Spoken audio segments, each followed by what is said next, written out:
ನಮಸ್ತೆ ಸ್ನೇಹಿತರೆ, ನಾವಿವತ್ತು ನಮ್ಮ ಬ್ರದರ್ ಕೋತಿರಾಜಣ್ಣ ಜೊತೆಗೆ ಇದ್ದೀವಿ. ಏನಪ್ಪ ವಿಚಾರ ಇವತ್ತು ಯಾಕೆ ನಾನು ಈ ವಿಡಿಯೋ ಮಾಡ್ತೀನಿ ಅಂದರೆ, ರಾಜಣ್ಣರು ಸುಮಾರು ಬಂಡೆಗಳನ್ನು, ಏನು ಬಂಡೆಗಳು ಕಾಣ್ತವೆ, ಎಂತೆಂಥ ಬಂಡೆಗಳನ್ನು ಹತ್ತಿ ತುಂಬ ಶ್ರಮ ಪಡ್ತಿದ್ದಾರೆ. ಇವರಿಗೆ ಗೌರ್ಮೆಂಟಿಂದ ಯಾವುದೇ ಸಹಾಯ ಇಲ್ಲ, ನಿಮಗೆಲ್ಲ ಗೊತ್ತಿರೋ ವಿಚಾರನೇ. ಇವರಿಗೆ ಇವತ್ತಿಗೂ ನಾನು ನೋಡ್ದಂಗೆ ನಾವು ಸುಮಾರು 15 ವರ್ಷದಿಂದ ರಾಜಣ್ಣ ನಾನು ಸ್ನೇಹಿತರು. ಇವತ್ತಿಗೂ ರಾಜಣ್ಣಗೆ ಒಂದು ಮನೆ ಇಲ್ಲ ಉಳ್ಕೊಳ್ಲಿಕ್ಕೆ. ಇಲ್ಲಿ ಬಂದಂಥ ಪ್ರವಾಸಿಗರು ಏನೋ ಅಲ್ಪ ಸ್ವಲ್ಪ ಕೊಟ್ಟಂತ ಇದರಲ್ಲಿ ಮಕ್ಕಳನ್ನ ಸಾಕ್ತಾ ಇವರು ಬಾಡಿಗೆ ಮನೆ ಮಾಡಿಕೊಂಡು ನಮ್ಮ ಕಾಮಂಬಾಯಿ ಬಡಾವಣೆಯಲ್ಲೇ ಮನೆ ಮಾಡ್ಕೊಂಡಿದ್ದಾರೆ. ಇಂಥ ಒಂದು ಜೀವನವನ್ನು ಸಾಗಿಸ್ತಾ ರಾಜಣ್ಣರು ಹಲವಾರು ಕಷ್ಟ ಸುಖಗಳಲ್ಲಿ ಅಂದರೆ ಬೇರೆ ಬೇರೆ ಇವರಲ್ಲಿ ಕಷ್ಟಗಳಿಗೆ ಭಾಗಿಯಾಗ್ತಾ ಇವರ ಒಂದು ಜೀವನವನ್ನು ನಡೆಸ್ತಿದ್ದಾರೆ. ಮತ್ತು ಇವರು ಕೆಲವು ಮಕ್ಕಳಿಗೆಲ್ಲ ದಾರಿದೀಪವಾಗಿದ್ದಾರೆ ಅಂತೇಳಿ ಹೇಳಿದ್ರು ಕೂಡ ತಪ್ಪಾಗಲ್ಲ. ಏನಪ್ಪ ವಿಚಾರ ಅಂದರೆ, ರಾಜಣ್ಣರು ಮೊನ್ನೆ ರೀಸೆಂಟಾಗಿ ಚೀನಕ್ಕೆ ಹೋಗಿದ್ರು. ಅಂದರೆ ಏನೋ ಒಂದು ಕೆಲಸಕ್ಕೋಸ್ಕರ ಚೀನಕ್ಕೆ ಹೋಗಿದ್ರು. ಅಕಸ್ಮಾತ್ತಾಗಿ ಇವತ್ತು ನಾವು ಭೇಟಿಯಾಗಿದ್ವಿ. ನಾನು ಆಶ್ಚರ್ಯ ಆಗ್ಬಿಡ್ತು. ಯಾಕಂದ್ರೆ ವಾಪಸ್ ಅಂದರೆ ನಾವು ಏನೋ ಒಂದು ಮಾಡ್ಕೊಂಡೆ ಬರ್ತಾರೆ, ಅಲ್ಲಿ ಏನೋ ಕೆಲಸ ಮುಗಿಸ್ಕೊಂಡೆ ಬರ್ತಾರೆ ಅಂತ ನಾನು ಅಂದ್ಕೊಂಡಿದ್ದೆ. ಆದರೆ ರಾಜಣ್ಣ ಸಡನ್ಲಾಗಿ ಬಂದ್ಬಿಟ್ರು. ಅದಕ್ಕೆ ನಾನು ಇವತ್ತು ಈ ವಿಡಿಯೋ ಮಾಡಲಿಕ್ಕೆ ಇದು ಮಾಡ್ತಾಯಿದ್ದೀನಿ. ರಾಜಣ್ಣ ಮಾತಾಡ್ಸೋಣ. ಅಣ್ಣ, ನಿಮಗೆ ಯಾಕೆ ಈ ಒಂದು ಬೇಗ ಬಂದ್ಬಿಟ್ರಿ? ಅಂದ್ರೆ ಚೀನಾ ದೇಶದಲ್ಲಿ ನಾನೊಂದು ಕೆಲಸ ಅಗ್ರಿಮೆಂಟ್ಗೋಸ್ಕರ ಹೋಯ್ದೆ. ಅವರು 2 ವರ್ಷ ಅಗ್ರಿಮೆಂಟ್ ಕೇಳಿದ್ರು. 2 ವರ್ಷ ಅಗ್ರಿಮೆಂಟ್ ಕೊಡಕ್ಕ ಆಗಲ್ಲ ನನ್ನ ಕೈಲಿ. ಕಾರಣ ಏನಂದ್ರೆ, ಚೀನಾದಲ್ಲಿ ಅದು ಶಿಗ್ಗಾಂವ್ ಅನ್ನೋ ಒಂದು ಊರು, ಆ ಊರಲ್ಲಿ ಮೀಟಿಂಗ್ ಇದ್ದಿದ್ದು. ಬಟ್ 2 ವರ್ಷ ಏನಾರ ಸ್ಟೆಂಟ್ ಮಾಡೋಂಥದ್ದು, ಬಂಡೆ ಹತ್ತಂಥದ್ದು ಬೇರೆ ಈ ತರದಕ್ಕೆ ಅನೌನ್ಸ್ ಮಾಡಿದ್ರು. ನಾನು ಹೋಯ್ದೆ. ಕೆಲಸ ಚೆನ್ನಾಗಿತ್ತು, ಸಂಬಳ ಜಾಸ್ತಿ ಕೊಡ್ತೀವಿ ಅಂದ್ರೆ ಅದಕ್ಕೆ ಹೋಯ್ದೆ. ಬಟ್ 2 ವರ್ಷ ಅವ್ರು ಹೇಳ್ದಂಗೆ ಕೇಳ್ಬೇಕು ನೀವು. ಅದಕ್ಕೆ ನನಗೆ ಬೇಡ, ಅದು ಆಗಲ್ಲ ಅಂತೇಳಿ ರಿಜೆಕ್ಟ್ ಮಾಡ್ಕೊಂಡು ಬೇಗ ವಾಪಸ್ ಓಡ್ ಬಂದ್ಬಿಟ್ಟೆ. ಬಂದು ಇನ್ನೇನು ಬಂಡೆ ಗಿಂಡೆ ಹತ್ತಿ ನಾನೇ ಈಗ ಏನೋ ವರ್ಲ್ಡ್ ಅಲ್ಲಿ ಇರೋಂಥ ಬಿಲ್ಡಿಂಗ್ ಬಂಡೆಗಳನ್ನೆಲ್ಲ ಹತ್ತದನಲ್ವಾ, ಅದಕ್ಕೆ ಅದನ್ನ ಹತ್ಕೊಂಡು ಈಗ ಮಳೆಗಾಲ ನಿಲ್ತು. ಒಂದ್ ಕಡೆಯಿಂದ ಒಳ್ಳೆ ಸಾಧನೆ ಮಾಡಿ ನಾವೇನು ಅವ್ರ ಕೈಗೆ ಅವರಲ್ಲಿ ಇರೋದು, ನಾವು ನಮ್ಮ ಇಂಡಿಯಾದಲ್ಲೇ ನಮ್ಮ ಕನ್ನಡಿಗರ ಅದಕ್ಕೆ ಇಲ್ಲೇ ಇದು ಮಾಡ್ಕೊಂಡು ಬರೋಣ ಅಂತೇಳಿ ವಾಪಸ್ ಬಂದೆ. ಅದಕ್ಕೆ ಇವತ್ತು ಬಂದು ಕೋಟೆಗೆ ಭಾನುವಾರ ಅಲ್ವಾ, ಇವತ್ತು ಜನ ಎಲ್ಲ ಬರ್ತಾರ ಅಂತೇಳಿ ಇವತ್ತು ಹತ್ತಕ್ಕೆ ರೆಡಿ ಆಗ್ತಿದ್ದೆ. ಹಾಗೆ ನೀವು ಬಂದ್ರಿ. ಚೀನಾ ದೇಶದಲ್ಲಿ ಏನೋ ದುಡ್ಡು ಕಾಸು ಚೆನ್ನಾಗಿ ಆಫರ್ ಸಿಗುತ್ತೆ. ಹೆಚ್ಚು ಕಮ್ಮಿ 1 ವರ್ಷಕ್ಕೆ 1.5 ಕೋಟಿ ಏನೋ ಕೊಡ್ತಾರೆ.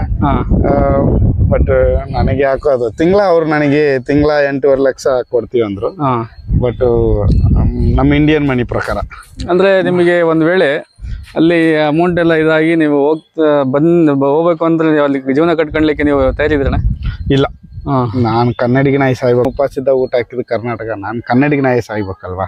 ಹಾಗಾಗಿ ಕರ್ನಾಟಕಕ್ಕೆ ವಾಪಸ್ ನಾನು ಏನೇ ಕೆಲಸಕ್ಕೆ ಅವ್ರಿಗೆ ನಾವು ಬರಲ್ಲ ಅಂತ ಹೇಳಕ್ಕಾಗಲ್ಲ. ನಾನು ನೋಡಿದೆ, ಇಲ್ಲಿದ್ದೇನೆ ಮಾಡೋಣ ಅಂತ ಹೋದೆ. ಬಟ್ ಅವರು ಇದರಲ್ಲಿ ಅವರು ತುಂಬಾ ಟ್ರೆಡಿಷನ್ ಆಗಿ ಯೂಸ್ ಮಾಡ್ತಾರೆ, ನಮ್ಮನ್ನ ಯೂಸ್ ಮಾಡ್ಕೊಂತಾರೆ. ಸಂಬಳ ನಾವ್ ಇನ್ನೂ ಎಕ್ಸ್ಟ್ರಾ ಬೇಕಾರೆ ನಾನ್ ಕೇಳಿದ ಮಟ್ಟಿಗೆ ತಿಂಗಳಿಗೆ 20 ಲಕ್ಷ ಕೊಡಕ್ ರೆಡಿ ಅದ. ಬಟ್ ನನಗೆ ಅದು ಯಾಕೋ ಇಷ್ಟ ಇಲ್ಲ, ನನಗೆ ಇಂಟ್ರೆಸ್ಟ್ ಇಲ್ಲ. ಅದಕ್ಕೆ ರಿಜೆಕ್ಟ್ ಮಾಡ್ಕೊಂಡು ವಾಪಸ್. ಈ ವೀಸಾ ಅವೆಲ್ಲ ಎಷ್ಟು ಅಮೌಂಟ್ ಎಲ್ಲ ಎಷ್ಟು ಆಯ್ತು? ನಾನು ಹೋಗಿ ಬರಕ್ಕೆ ಎಲ್ಲ ಸೇರಿ ನನಗೆ ಖರ್ಚು 2 ಲಕ್ಷ ಆಯ್ತು. ಅಂದ್ರೆ ಅಲ್ಲಿ ರೂಮ್ ಗೀಮ್ ಎಲ್ಲ ಸೇರಿ, ನಾನು ಒಂದು 10 ದಿವಸ ಇದ್ನಲ್ವಾ, ಎಲ್ಲ ಸೇರಿ ಆಯ್ತು. ಬಟ್ ನಮ್ದು 1 ರೂಪಾಯಿ ಅಲ್ಲಿ RMD ಚೈನಾ RMD ಅಂದ್ರೆ 13 ರೂಪಾಯಿ ಅಲ್ಲಿ. 13 ರೂಪಾಯಿ ಅವ್ರದ್ದು 13 ರೂಪಾಯಿ, ನಮಗ್ 1 ರೂಪಾಯಿ. 1 ರೂಪಾಯಿ ನಮಗ್ 13 ರೂಪಾಯಿ, ಅವ್ರಿಗೆ 1 ರೂಪಾಯಿ. ಅವ್ರಿಗೆ 1 ರೂಪಾಯಿ, ನಮಗ್ 13 ರೂಪಾಯಿ. ಬಟ್ ಅಲ್ಲೆಲ್ಲ ತುಂಬಾ ದೇಶ ಮುಂದುವರೆದತ್ತೆ, ನಾವು ಮುಂದುವರೆದಿದೀವಿ. ಆದ್ರೆ ಈಗಲ ಜನರೇಷನ್ ಇಲ್ಲಿ ಜಾತಿ ಮತ ಅದು ಇದು ಅಂತ ಕಟ್ಕೊಂಡು ಎಲ್ಲ ಇದ್ ಮಾಡ್ತಾ ಇದ್ವಿ. ಎಲ್ಲಾರು ಚೆನ್ನಾಗಿದ್ದು ಮಾಡವ. ಅಲ್ಲೆಲ್ಲ ಒಂದೇ ಭಾಷೆ, ಚೈನೀಸ್ ಒಂದೇ ಭಾಷೆ, ನೂರಾರು ಭಾಷೆ. ಬಟ್ ಏನಿಲ್ಲ. ಬಟ್ ನನ್ನ ಊರು, ನನ್ನ ದೇಶ ನಾವು ಕಟ್ಟಿ ನಮ್ ಕೈಲಿ ಆಯ್ತು ಸರ್. ಆದ್ರೆ ಅಂತದೇ ಒಂದು ಇಂಟರ್ನ್ಯಾಷನಲ್ ದೇಶ ನನ್ನನ್ನು ಗುರುತಿಸಿ ಇಂಥವನ್ನೇ ವರ್ಲ್ಡ್ ಅಲ್ಲಿ ಇರೋದಾನೆ ಅಂತ ಗುರುತಿಸಿ ಕರೆದ್ರಲ್ಲ, ಅದಕ್ಕೆ ನಾವು ಗೌರವ ಕೊಟ್ಟು ಹೋಗಿ ಒಂದು ಮಾತಾಡ್ಸಿ ಬಂದಿದ್ವಿ. ಬಟ್ ಹೆಂಗೇನಾರ ಇದೆ. ಬಟ್ ಈ ಶೂಟಿಂಗ್ ಗೀಟಿಂಗ್ ಒಳ್ಳೆ ಸ್ಟೆಂಟ್ ಮಾಡೋಣ ಅಂತ ಅದೊಂದು ಕಮಿಟಿಗೆ ಒಪ್ಕೊಂಡ್ ಬಂದಿನಿ. ಒಂದು ಪಿಕ್ಚರ್ಗೆ ಯಾವ್ದೋ ಇದ್ ಮಾಡಿದ್ರಲ್ಲ, ಹೌದು, ಅದು ಹಾಲಿವುಡ್ ಮೂವಿ ಜೀವನ ನಡೀತಾ ಇದೆ. ಅದು ಸ್ವಲ್ಪ ಶೂಟಿಂಗ್ ಇದೆ. ಬಟ್ ಇದು ಪ್ರೊಡ್ಯೂಸರ್ ಇಲ್ಲ ಅಂತ ನಿಂತತೆ. ಬೇರೆ ದೇಶಕ್ಕೆಲ್ಲ ಹೋಗಿ ಹತ್ತೋದು ಇದೆಲ್ಲ. ಅದಕ್ಕೆ ಕಾಯ್ತಾ ಇದೀವಿ, ನೋಡೋಣ. ದೇವರು ಅಮ್ಮ ಏಕನಾಥಿ ನಮಗೆ ಹೆಂಗ್ ಕೊಡ್ತಾ, ಯಾವ ದಾರಿ ತೋರಿಸ್ತಲ್ಲ ಆ ದಾರಿಯಲ್ಲಿ ಹೋಗೋಣ. ಈ ಚೀನಕ್ಕೆ ಹೋಯ್ದ್ರಲ್ಲ, ಈ ಅಮೌಂಟ್ ಯಾರನ್ನ ಸ್ಪಾನ್ಸರ್ ನಾನೇ ನೀವೇ ನೋಡಿದ್ರಲ್ವಾ, ನಾನು ಚೀನಾಗ ಕೋಟೆಯಲ್ಲಿ ಹತ್ಬೇಕಾರನೆ ಜನಗಳೇ ಹೆಲ್ಪ್ ಮಾಡಿದ್ರು. ಅದನ್ನ ಜೋಡಿಸಿ ಇಟ್ಕೊಂಡಿದ್ದೆ. 3 ತಿಂಗಳಿಂದ ಜೋಡಿಸಿದ್ದೆ. ಸ್ವಲ್ಪ ನೀವು ಅಲ್ಲಿ ಜನ ಎಲ್ಲ ಸ್ವಲ್ಪ ಗೈಡ್ಗಳು, ಅವರು ಸೆಕ್ಯೂರಿಟಿಗಳೆಲ್ಲ ಸ್ವಲ್ಪ ಹೆಲ್ಪ್ ಮಾಡಿದ್ರು. ಅಂದ್ರೆ ಸ್ವಲ್ಪ ಇನ್ನೂ ಉನ್ನತ ಮಟ್ಟದಲ್ಲಿ ಚಿತ್ರದುರ್ಗ ಕೋಟೆ ಗೈಡ್ಗಳು ಮತ್ತೆ SAS ಸೆಕ್ಯೂರಿಟಿ ಡಿಪಾರ್ಟ್ಮೆಂಟ್ ಮತ್ತೆ ಪ್ರವಾಸ ಮಿತ್ರರು ಎಲ್ಲರೂ ಹೆಲ್ಪ್ ಮಾಡಿದ್ರು.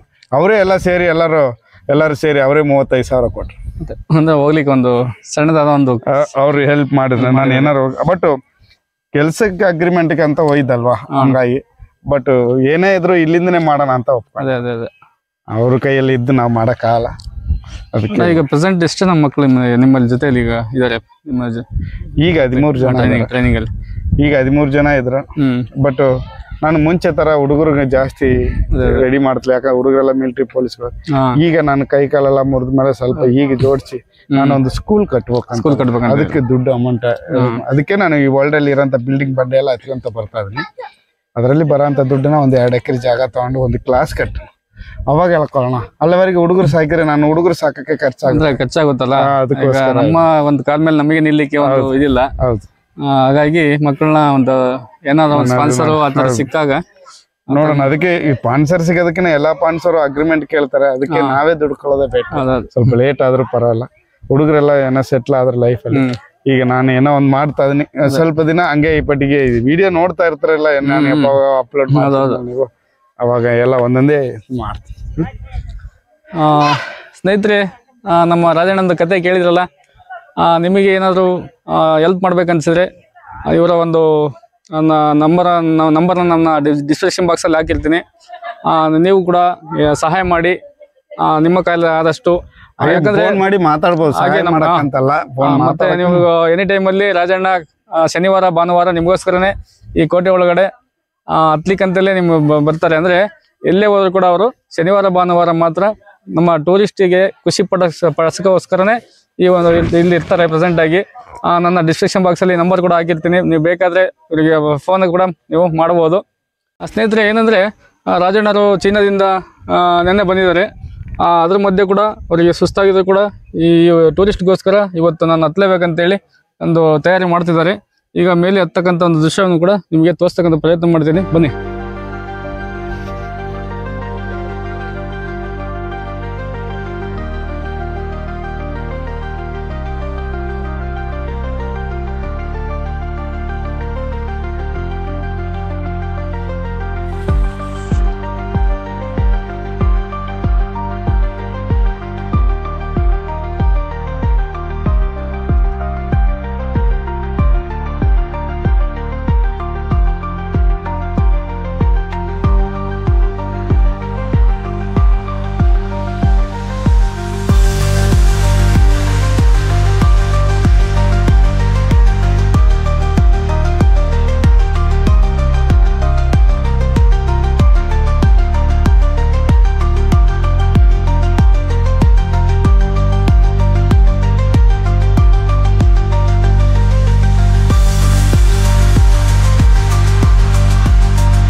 ನಮಸ್ಕಾರ ಸ್ನೇಹಿತರೆ. ಏನಂದರೆ ನಮ್ಮ ಕೋತಿರಾಜ್ ಅವ್ರ ಬಗ್ಗೆ ಇಲ್ಲಿ ಸ್ಥಳೀಯರು ನೋಡಿದಂಥ ಒಂದು ವ್ಯಕ್ತಿ ನಮ್ಮ ಮುತ್ತಣ್ಣರು, ಅವ್ರ ಬಗ್ಗೆ ಮಾತಾಡ್ತಾರೆ. ಕೇಳೋಣ ಬನ್ನಿ ಅವ್ರ ರಾಜನ ಬಗ್ಗೆ. ಸರ್, ರಾಜು ಅವರು ನಿಮ್ಗೆ ಎಷ್ಟು ವರ್ಷ ನೋಡ್ತಾ ಇದ್ದಾರೆ ಸರ್? ನಾವು 2005 2006ದಿಂದ ಅಲ್ಲಿ ಗಮನಿಸ್ತಿದೀವಿ ಕೋಟೆ ಒಳಗಡೆ. ಹಾಂ ಸರ್. ಆದ್ರೆ ತುಂಬಾ ಎಲ್ಲರಿಗೂ ಬರೆಯಂತ ವ್ಯಕ್ತಿ. ಹಾಂ ಸರ್.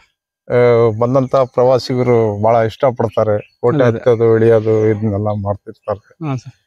ಇವರು ಈ ರೀತಿ ನಡ್ಕೊಳ್ತಿರೋದ್ರಿಂದ ನಮ್ಮ ಕೋಟೆಗೆ ಏನೋ ಒಂದು ಕುತೂಹಲ, ಬಹಳ ಪ್ರವಾಸಿಗೂ ಬರೋರಿಗೂ ಬಹಳ ಅನುಕೂಲ ಆಗುತ್ತೆ, ಬಹಳ ಸಂತೋಷ ಪಡ್ತಾರೆ. ಮೇಲಾಗಿ ತುಂಬಾ ಆತ್ಮೀಯ ವ್ಯಕ್ತಿ. ಬಂದಂತ ಪ್ರವಾಸಿಗರಿಗೆ ಸ್ಪಂದಿಸ್ತಾನೆ. ಇವ್ರು ಇರೋದ್ರಿಂದ ನಮ್ಮ ಕೋಟೆಗೆ, ನಮ್ಮ ನಗರಕ್ಕೆ ಏನೋ ಒಂದು ಅಂದ್ರೆ ನಮ್ಮ ದುರ್ಗದ ಒಂದು ಐಕಾನ್ ಅಂತ ಹೇಳ್ಬೋದು ಸರ್. ಹೌದೌದು.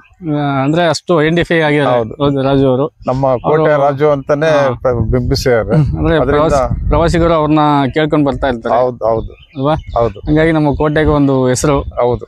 ಇಂಥ ಒಂದು ಆಸ್ತಿ ನಮ್ಮಲ್ಲಿ ಬೇಕು, ಇವ್ರು ಬೆಳಿಬೇಕು. ಧನ್ಯವಾದಗಳು ಸರ್. Thank you. ನಮಸ್ಕಾರ ಸ್ನೇಹಿತರೆ. ಇವತ್ತು ನಮ್ಮ ಕೋತಿರಾಜ್ ಅವರ ಬಗ್ಗೆ, ಅವರು ಚೀನಾಕ್ಕೆ ಹೋದಂಥ ಪ್ರವಾಸದ ಬಗ್ಗೆ ಹಾಗೂ ಅವ್ರ ಕೋಟೆ ಬಂಡೆಗಳನ್ನು ಹತ್ತಕ್ಕಂಥ ಒಂದು ಸಾಹಸ ಎಲ್ಲ ದೃಶ್ಯಗಳು ನಿಮಗೆ ತೋರಿಸಿದ್ದೀನಿ. ವಿಡಿಯೋ ಇಷ್ಟ ಆದರೆ ಲೈಕ್ ಮಾಡಿ, ಶೇರ್ ಮಾಡಿ. ಯಾರ್ಯಾರು ನನ್ನ ಚಾನಲ್ನ ಸಬ್ಸ್ಕ್ರೈಬ್ ಮಾಡ್ಕೊಳ್ಳಿ. ಧನ್ಯವಾದಗಳು ಸ್ನೇಹಿತರೆ. ಮತ್ತೆ ಮುಂದಿನ ವಿಡಿಯೋಗಳು ಸಿಗೋಣ. ಧನ್ಯವಾದಗಳು.